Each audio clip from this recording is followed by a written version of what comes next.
Simon Delille, humoriste et merveille. Oh mon Dieu, merci. Simon, on s'est vu à une première, je pense que c'était pour... on s'est croisés là, dans le couloir. Pantagruel? Exact, oui. Exactement. Oui, que j'étais auteur sur le spectacle. Bon, oui. alors, pour commencer, c'est ça. C'est parce que, mettons, pour les 4 auditeurs qui ne te connaissent pas encore parfaitement, c'est quoi les jobs sur lesquels récemment tu as travaillé qui font comme « Ah oui, OK, Simon Delille. » J'ai mon show à moi en tournée qui s'appelle Tâche, qui est en tournée encore pour la prochaine année partout au Québec. Des choses tombent. Oui, sinon, le spectacle de Patrick Groux qui est sorti, le spectacle de Mariana Maza qui est en tournée, le spectacle de Nive aussi qui est en tournée, le spectacle de Jean-Michel Anctil qui s'en vient, le gala de François Morancy de cet été à Québec, le gala de Laurent Paquin c'était à Québec, l'émission La plus meilleure ville qui va avoir à Uni à l'hiver 2027. Entre autres. Fait que tu concilies totalement faire ta propre carrière, ton show, etc., puis t'écris comme un déchaîné pour plein de monde. Oui, c'est quand même assez rare à vous, habituellement. C'est rare, c'est assez rare ceux qui font du stand-up puis de l'humour de scène de front en même temps que la carrière d'auteur. Moi, quand je suis sorti de l'école en 2010, il n'y avait pas autant d'opportunités de faire de la scène qu'il y en a aujourd'hui. Fait que pour gagner sa vie, il fallait faire autre chose. Et j'ai commencé à donner un gag à un, puis à un autre, puis à un autre, puis à un autre. Puis de fil en aiguille, j'ai eu une réputation qui s'est bâtie au niveau de l'écriture. Puis j'aime ça, honnêtement. Moi, je suis j'aime ça faire plein de petits projets en même temps plutôt qu'une grosse affaire dans la vie en général. Donc, je concilie les deux, puis, tu sais, Patrick Groux, Laurent Paquin, ça, c'était rendu des amis, c'est rendu... ils m'appellent, je peux pas dire non, c'est toujours des projets, c'est très stimulant aussi, là, tu sais. C'est très vrai. Ouais. On va reparler de tes affaires un petit peu plus tard. Oui. Dans l'actualité, du autre Cube Radio, tout le temps, mes invités, on lance sur l'actualité. Toi, tu m'as dit... tu trouves qu'il y a un écart de plus en plus qui est palpable dans les nouvelles entre riches et pauvres? C'est rendu même plus une joke. C'est rendu même... c'est la décadence, puis c'est rendu tellement absurde la différence entre un Elon Musk qui va être bientôt trillionnaire. Il faut inventer des mots pour les gens maintenant qui ont tellement d'argent. Puis il y en a d'autres qui mangent pas. Puis je sais que ça marche pas comme on va chercher l'argent dans le compte chèque d'Elon Musk. Dans son Interact, il n'y a pas 865 millions. Je sais comment ça marche, mais c'est quand même ridicule que le système est bâti pour que des gens puissent avoir ces avoirs-là. Et de l'autre côté, il y en a qui littéralement ne mangent pas. Puis j'ai fait un post sur mon Facebook. Puis je sais que c'est simpliste un peu, mais si tu prends les 5 plus grandes fortunes au monde, juste les 5 premières, c'est à peu près 2000 milliards. Puis pour mettons, éradiquer la famine dans le monde, ça prendrait à peu près 100 milliards par année pendant 4 ans. Je sais que ça réglerait pas tout d'une shot, c'est pas juste une question d'argent. Non, mais les proportions sont là. Mais il resterait 1600 milliards à cette fortune-là de 5 personnes pour que les gens mangent. Puis il y a des gens qui travaillent, un couple qui travaille 40 heures semaine, qui font 100 000 par année à deux, puis on peut pas se loger, puis manger convenablement. Mais d'un autre côté, il y en a qui ont plusieurs yachts, puis plusieurs... Ça fait, tu sais, la différence est tellement immense. Puis maintenant, on sait ces choses-là. Tu sais, avant, quand c'était la royauté, la monarchie, les gens savaient, mais on savait pas trop. Mais là, on a accès aux chiffres. On le sait à quel point ça n'a pas de style bon sens. Non, mais il y a des limites de l'expansion sans fin. Puis le système est créé pour que les gens riches soient de plus en plus riches. 17% des plus riches au monde viennent d'un milieu peu favorisé. Le reste, ils viennent tous de riches. Fait que pour être riche, il faut être riche. Puis à un moment donné, il s'est passé ça aussi avec l'Empire romain. Il s'est passé ça quand la décadence est à un niveau, les gens en dessous se fâchent et se rebellent et ça s'écroule. Puis on est en train de faire ça. Puis on l'a déjà vécu, là on le sait, on a l'information, puis on le fait pareil, puis ça me dérange. Je veux juste te redire une statistique qu'on avait dit l'autre fois. Si, c'est la presse qui avait calculé ça. Si on prenait toute la fortune de Musk, d'Elon Musk, si Elon Musk dépense 1 million de dollars par jour, il lui faudrait combien d'années pour dépenser toute sa fortune? Mais 1000 millions, ça veut dire... Guess. C'est genre 2000 ans. 3500 ans. 2740 ans à dépenser 1 million par jour pour tout dépenser. Tu dis, on y enlève 864 milliards, puis il en reste 1 milliard. 1 milliard. Ça fait pas de sens. C'est 1000 millions. Puis c'est même pas de la faute à Elon Musk. Il a profité d'un système qui est bâti comme ça. C'est plus ça. C'est la valeur aussi. C'est l'équation qui est le problème, pas le résultat. Puis ça, c'est tellement gros. Puis là, les gens ils sont endettés, ils sont stressés, ils sont malades, puis ils n'ont pas l'énergie, puis ils savent pas comment protester. Tu vas à la banque, puis ils disent c'est ça l'hypothèque, puis c'est ça. Puis on va à l'épicerie, puis le brocoli 9 piastres, c'est ça, puis c'est ça. Est-ce que tu as l'impression que le politique a à quelque part une piste de solution pour ça ou que on n'est pas pantoute là? Assurément, mais que de plus en plus les gens qui sont en politique, c'est des gens d'affaires, ont intérêt à que leurs amis continuent de faire de l'argent. Puis tu sais, je veux pas nommer... Il y en a qui font de la politique pour des vraies bonnes raisons qui voudraient aider, mais ça aussi, c'est une bureaucratie, puis tellement d'étapes, c'est tellement épais, c'est tellement dense qu'à un moment donné, tu te perds là-dedans, ça vient à la maison des fous d'Astérix, puis tu te dis, écoute, je vais payer, puis on va passer à autre chose.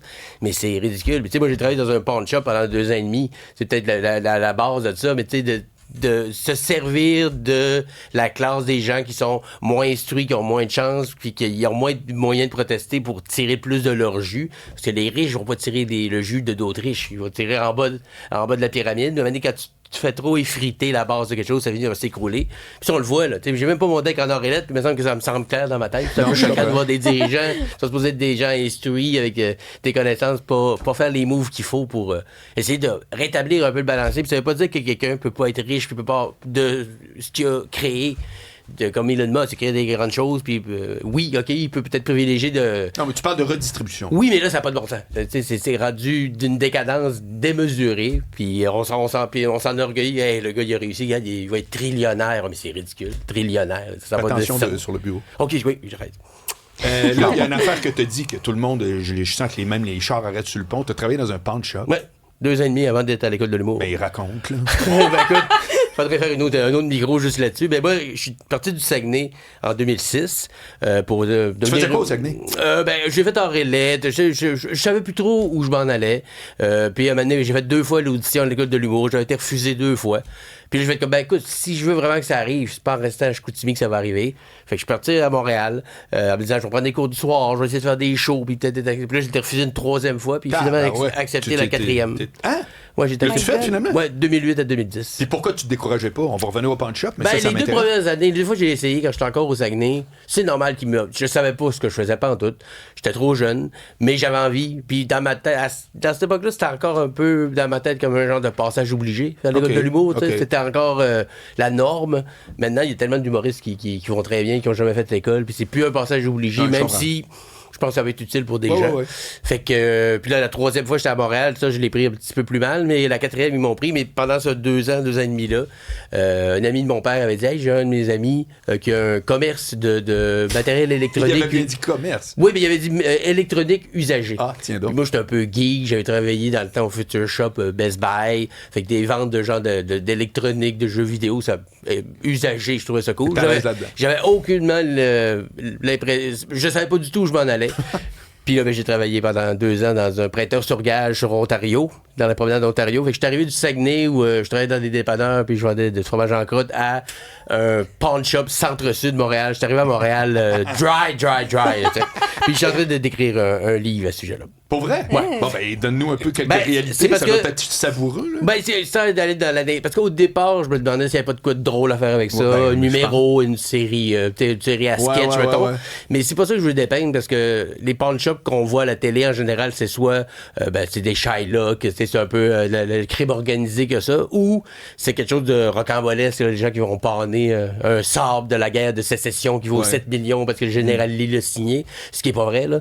Dans le sens que c'est pas comme ça que ça marche. Parce qu'un pawn shop, en gros, pour faire un résumé, c'est tu vas porter quelque chose de... Mettons, tu amènes ta télé. Oui. Bon, tu amènes ta télé, je l'essaye, elle fonctionne, j'ai le numéro de série, je prends tes pièces d'identité, je trouve un contrat, puis là, je te donne 100$, mettons. Puis là, t'as 1 mois pour venir la récupérer. Si tu viens la récupérer, tu me dois 122$. Fait que c'est vrai comme une carte de crédit, les intérêts, à peu près 20%. OK.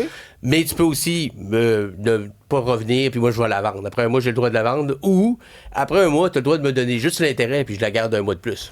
Tiens donc. Ouais, fait qu'il y a des gens qui gardent des choses pendant des mois. Puis tu sais, pour des, mettons, un bijou, un instrument de musique, qui a une émotion reliée, je comprends. Mais il y en a d'autres qui ils étaient juste pas assez instruits pour comprendre qu'ils feront pas d'argent avec nous autres. Je comprends. Puis des fois, ils venaient acheter quelque chose au magasin, puis la politique du magasin, c'était si t'as la facture, puis tu viens leur panner, dans le terme, dans le jargon du pawn shop, puis on donne la moitié de ce que ça vaut vu que t'as la facture. OK. Puis eux autres, ils pensaient que le mois d'après, il allait faire 100$ de plus, puis qu'il avait acheté de quoi 200$. Puis comme, ben non, tu me donnes toujours 20% d'intérêt, puis tu me l'as acheté des 200 au départ. Fait que, mais ça, à un moment donné, t'essaies de vouloir éduquer les gens, mais il y en a qui peuvent juste pas, il y en a qui n'ont pas ces capacités-là, il y en a qui n'ont pas ces connaissances-là. Puis à un moment donné, tu deviens moralement très, très gris. Ah ouais? Ben, t'as plus envie d'aider, puis t'as pas envie de nuire à personne, puis tout te fait plus rien, à un moment donné, tu deviens pour te protéger un peu, là. OK. Ben, quand tu vois un père amener une console de jeu avec son enfant qui pleure à côté en suppliant, puis tu sais comme... Moi, ma job, c'est juste d'apprendre la machine, pas de dire quoi faire de sa vie. Faut que tu te protèges de ça, parce que ça devient très, moralement, très, très difficile. C'est quoi le pourcentage de... On va aller à la question de Cybèle après, mais c'est quoi le pourcentage de gens, entre guillemets, de la classe moyenne ou peu importe, versus des raides pauvres, là? pour qui eux autres, là, c'est vraiment une source de revenus. Là. Ben, je dirais que, c'est ça, c'est que ça attaque une classe qui n'est pas, mettons, des SDF ou des gens, mettons, en itinérance ou tout ça, qui sont, mettons, le plus bas de l'échelle. C'est ceux-là juste en haut, là. Qui sont pas riches, sont souvent, des fois, sur l'assistance sociale, où ils travaillent un peu au noir, ils ont des petits jobs. Mais cette classe-là, qui est souvent pas très instruite, ils sont pas allés à l'école beaucoup, fait que le concept d'intérêt et de crédit, ils comprennent pas ça. C'est eux qui sont le plus exploités là-dedans. Mais tout est très legit. Il faut deux pièces d'identité, il faut le numéro de série, je peux pas rien acheter qu'il n'y a pas ci, il n'y a pas ça. C'est très encadré. Puis c'est bien plus payant de le faire comme ça. Parce qu'on a le rapport à la police de tout ce qu'on a acheté à chaque jour. C'est très encadré. Puis c'est bien plus payant comme ça. Le Backstore, il y a plein de choses qui fait juste générer de l'intérêt de tout ça. Simon, il y a Donald qui nous a écrit « Moi, j'ai géré 3 pawn shops et je trouve qu'on voyait le pire de l'humain, malheureusement. Qu'est-ce que t'en penses? » Le pire, oui, c'est ça. Ils viennent, puis surtout, mettons, le premier du mois, puis c'est cliché, mais le premier du mois, tous les employés travaillent 12 heures. Je sais pas si c'est encore comme ça, mais quand je travaillais, c'était la journée que les gens étaient riches une journée. Puis c'est là qu'ils venaient acheter des télés à 200, ils se disaient, je vais me faire 100$ le mois prochain. Puis un moment donné, au début, tu veux essayer de non, mais c'est pas comme ça que ça marche. Tu essaies de vouloir faire le bon, mais à un moment donné, tu peux pas aider tout le monde, puis cette tranche de société-là, c'est bon à exploiter, tu sais. C'est le genre de personnes-là